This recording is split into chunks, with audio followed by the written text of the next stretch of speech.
It is a big year for Nepali cinema. For the first time ever, a feature film from Nepal has won a major prize at the prestigious Cannes Film Festival. The country bagged the Jury Prize in the Uncertain Regards section for director Abhinash Bikram Shah's haunting debut feature titled Elephants in the Fog. I caught up with the filmmaker earlier after his grand win at Cannes. Let's listen in to what he has to say about this cinematic breakthrough. Nous décernons le prix du jury à Abhinash Bikram Shah pour son film Les éléphants dans la brume.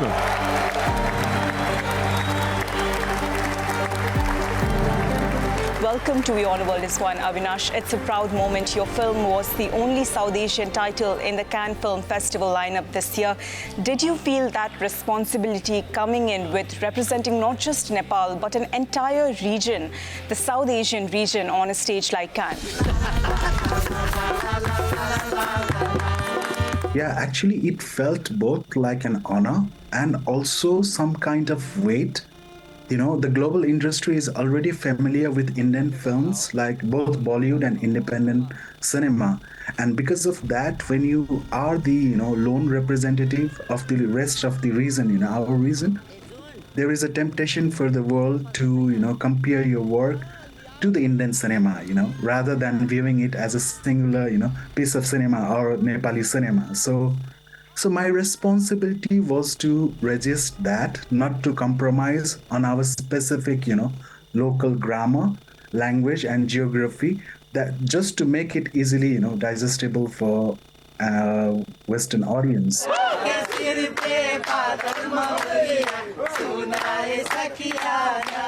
The South Asia region often celebrates its tradition and spiritual openness, yet queer communities across the region, they still face deep exclusion. Actually, for me, the elephant and the transgender identity and village, they all share the same existential pain. They struggle for displacement and belonging. Both the elephant and LGBTIQ community are being pushed to the margins. And as the forest shrink due to this encroachment, the elephant wander into the human settlement, desperate to find a home. And we met with the fear and violence, and same goes with the the character Pirati, who comes from a Kina community, a trans woman and a community, and they also wonder the edges of the society, that refuses to grant them space. You insisted on casting transgender artists from the community itself, despite the obvious challenges. Authenticity over trained actors. Why? To cast from the community, it's very important for me because I'm not from the community, and I want to make a film as authentic as possible, and that is why the performers, the chosen the actors, the character that I chose, they brought their own histories, their instinct and their collective, resilience into the film, into the frame.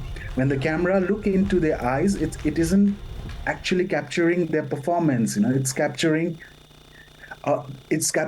their presence. Speaking of stories, Abinash, I'd like to know how you see India-Nepal ties in the field of entertainment that tells the most stories, because an influx of Nepali songs is being witnessed in Hindi entertainment industry. They are being remixed, reprised. Will we also see Nepali films being remade here? Do you fancy that idea? Oh, yes. Our ties with India in entertainment, go far deeper than just business, They are rooted in, shared culture and storytelling tradition. And we share, same geographic, like we talked before, and human realities, like my film is based in Tarai landscape, and it's so, it's nearby the India border. They speak, Bhojpuri there. And it's so similar to India, We are also very keen on, distribute our film, this Elephants in the Fog in India as well. Maybe, not just remake, maybe the same film with English subtitle, maybe.